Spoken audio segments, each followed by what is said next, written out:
How to see first Instagram message without scrolling. So if you want to see your first Instagram message without scrolling, then first you need to open up your Instagram application. Once you open your Instagram, now you can simply go to the messages, which is on the upper right, and here you can simply choose any chat.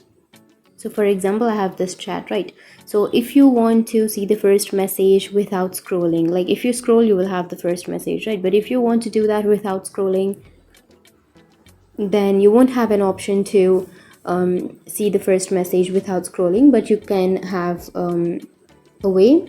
What you can do is first open up your Play Store application, and you need to install the third-party application. So simply go for the search and then search for tap scrolling or tap scroll, and here you will have tap scroll, right? So if you install this application, you will have the tap scroll option. So simply install the application. Now once you've installed, here you need to simply tap on the upper side of your screen, and once you tap on the upper side of your screen, it will automatically scroll your message. So by a single tap it will scroll your message, and you will have the first message without scrolling, but you need to simply tap.